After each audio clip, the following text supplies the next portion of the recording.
good morning, everybody.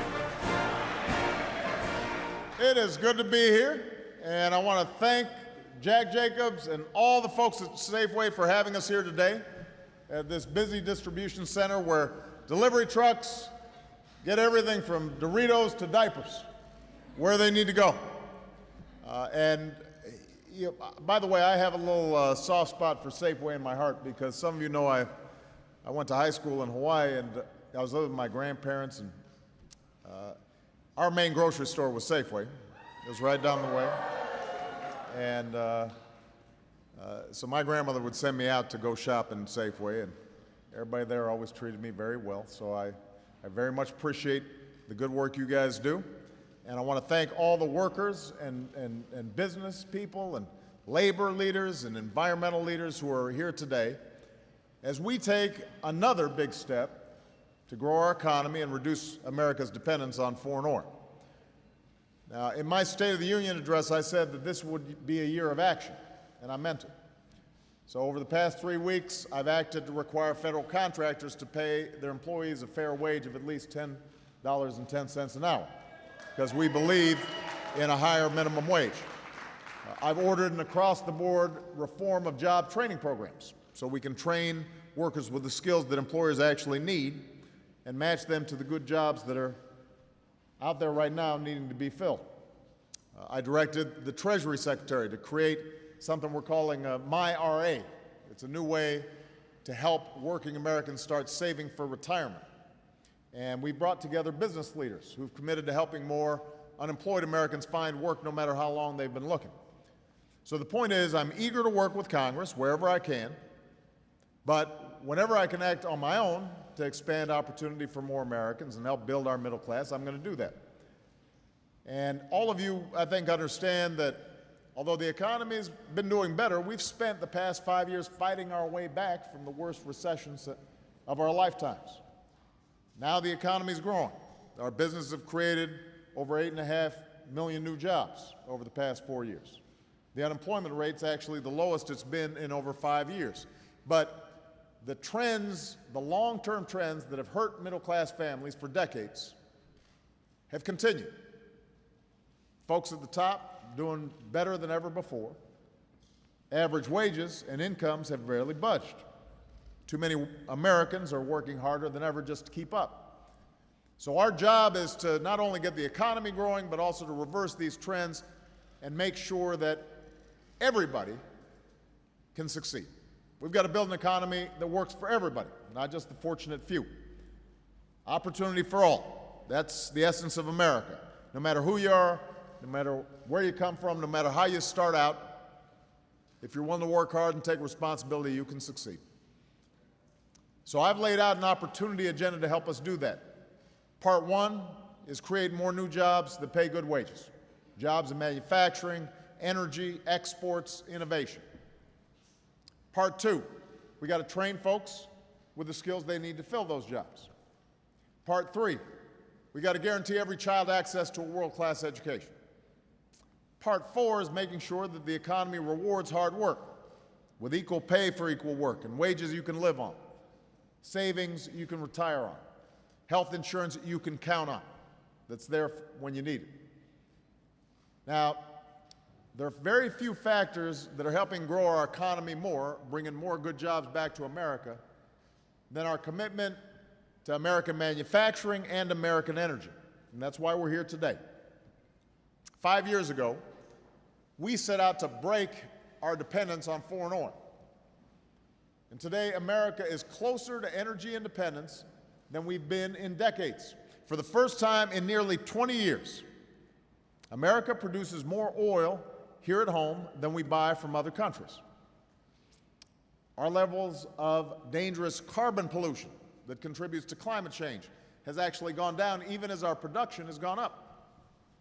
And one of the reasons why is because we dedicated ourselves to manufacturing new cars and new trucks that go farther on a gallon of gas. And that saves families money, it cuts down harmful pollution, and it creates new advances in American technology. So for decades, the fuel efficiency standards of our cars and trucks was stuck in neutral. even as other kinds of technology leapt forward. And that left families and businesses in our economy vulnerable to fluctuations in oil prices. Every time oil prices shot up, the economy got hurt. Our automakers were in danger of being left in the dust by foreign automakers. Carbon pollution was going unchecked, which was having severe impacts on our weather.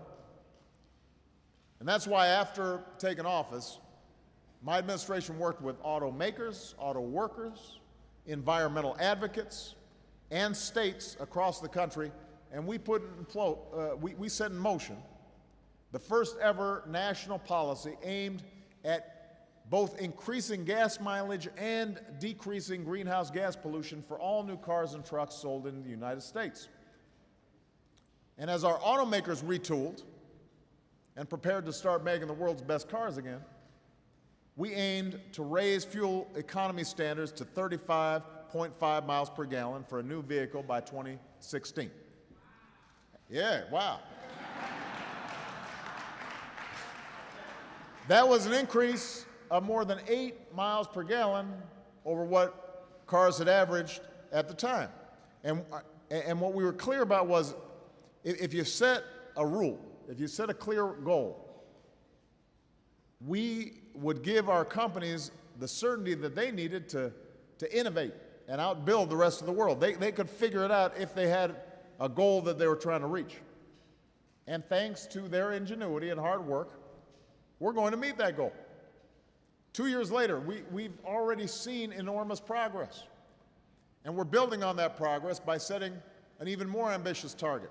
We're going to double the distance our cars and light trucks can go on a gallon of gas by 2025. We're going to double it. And that means, that's big news. Because what it means is you got to fill up every 2 weeks instead of every week.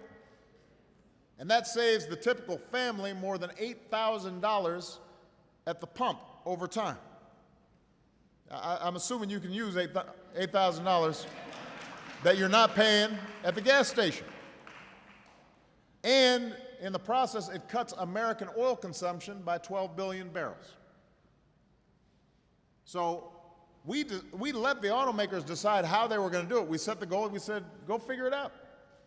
And they invested in innovative and cost-effective technologies. And some are already making cars that beat the target of nearly 55 miles per gallon. They've got plug-in hybrids, they've got electric vehicles, they're taking advantage of the investments that the Recovery Act made in American advances in battery technology, so cars are getting better and they're getting more fuel efficient all the time. And for anybody who said this couldn't be done or that it would hurt the American auto industry, the American auto industry sold more cars last year than any time since 2007. And since we stepped in to help our automakers retool,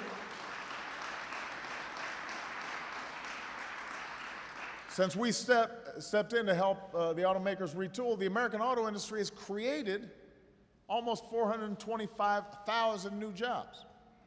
So we raised fuel efficiency, helped consumers, helped improve air quality, and we're making better cars than ever, and the automakers are hiring folks again for good jobs all across the country. More plants are running.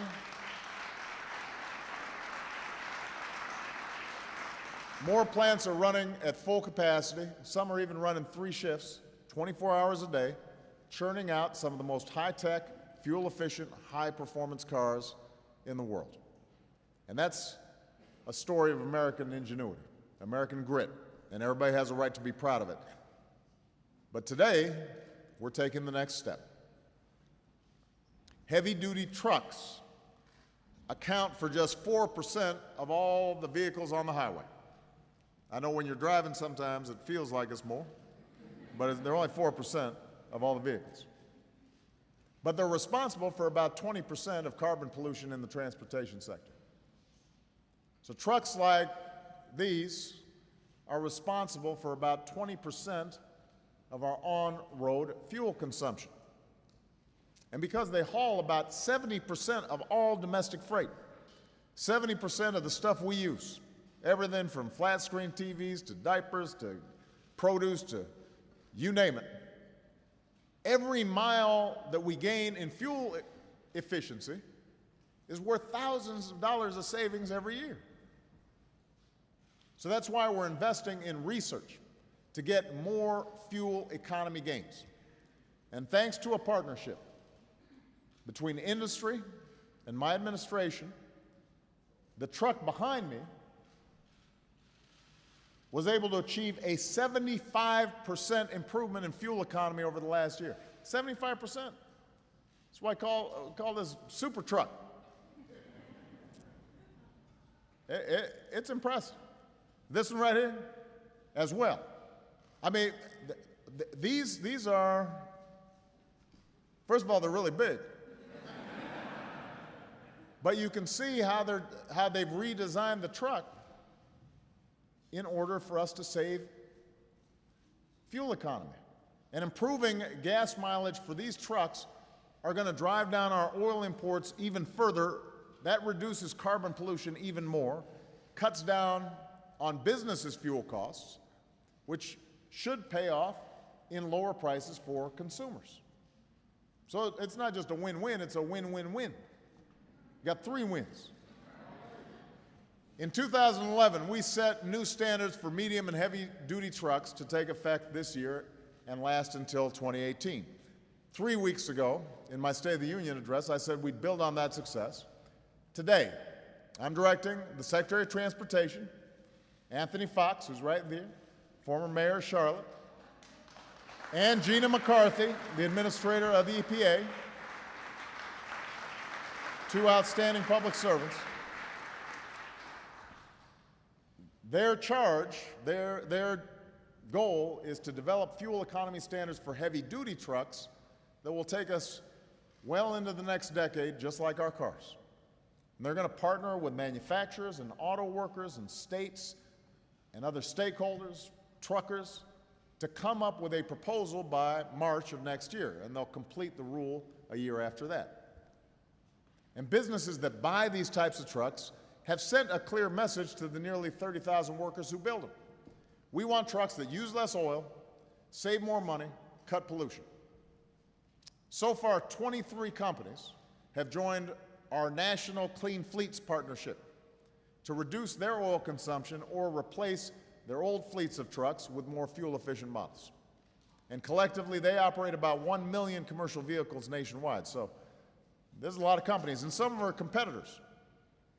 And if rivals like PepsiCo and Coca-Cola, or UPS and FedEx, or AT&T and Verizon, if they can join together on this, then maybe Democrats and Republicans can do the same. Maybe Democrats and Republicans can get together.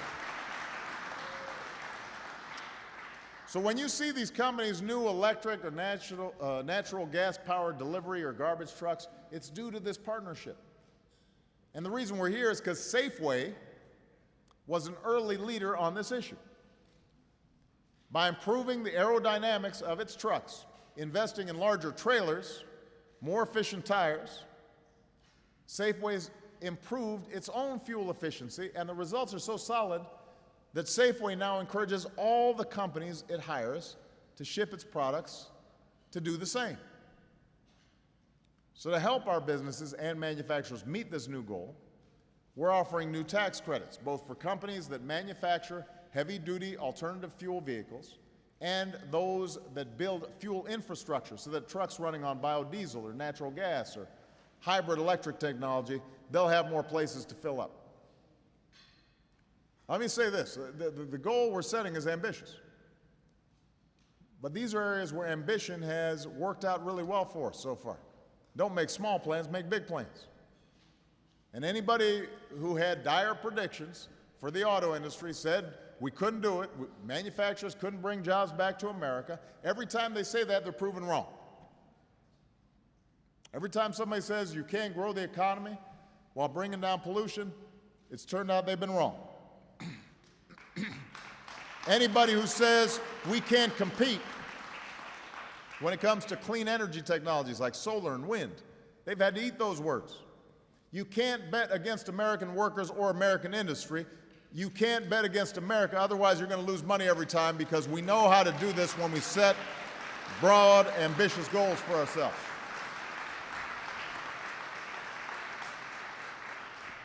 So from day one, we've known we had to rebuild our economy and transition to a clean energy future, and we knew it wouldn't be easy or quick. And we've got a lot of work to do on both counts. But the economy's growing. We're creating jobs. We're generating more clean energy. We're cutting our dependence on foreign oil.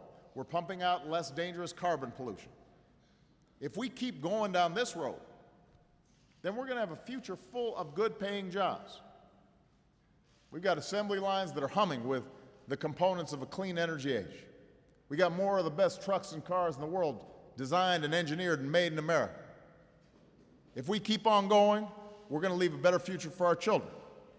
And I'm proud of Safeway and all its workers for helping to show us the way. If it can be done here, it can be done all across the country. So congratulations to all of you. Thank you, and God bless you. God bless America.